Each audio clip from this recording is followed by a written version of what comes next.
আসসালামু আলাইকুম, সবাই কেমন আছেন? আশা করছি সবাই ভালো আছেন, আমরাও ভালো আছি। আজকের রেসিপিটি হলো শীতল বড়া। শীতের কালের একটি ফেমাস বড়া শীতল বড়া।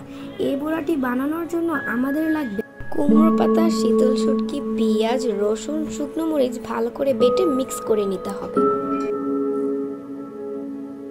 পাতাটার ভিতরে ভরতে হবে। ভরার পর এটাকে অল্প তেল দিয়ে অল্প আঁচে সুন্দর করে ভেজে নিতে হবে।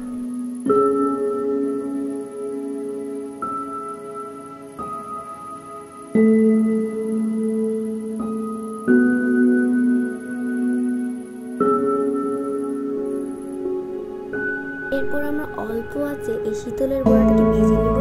এই শীতলের বড়াটা গরম গরম ভাতের সাথে খেতে খুবই সুস্বাদু লাগে। আপনারা ট্রাই করে আমাদের কমেন্ট বক্সে অবশ্যই বলবেন।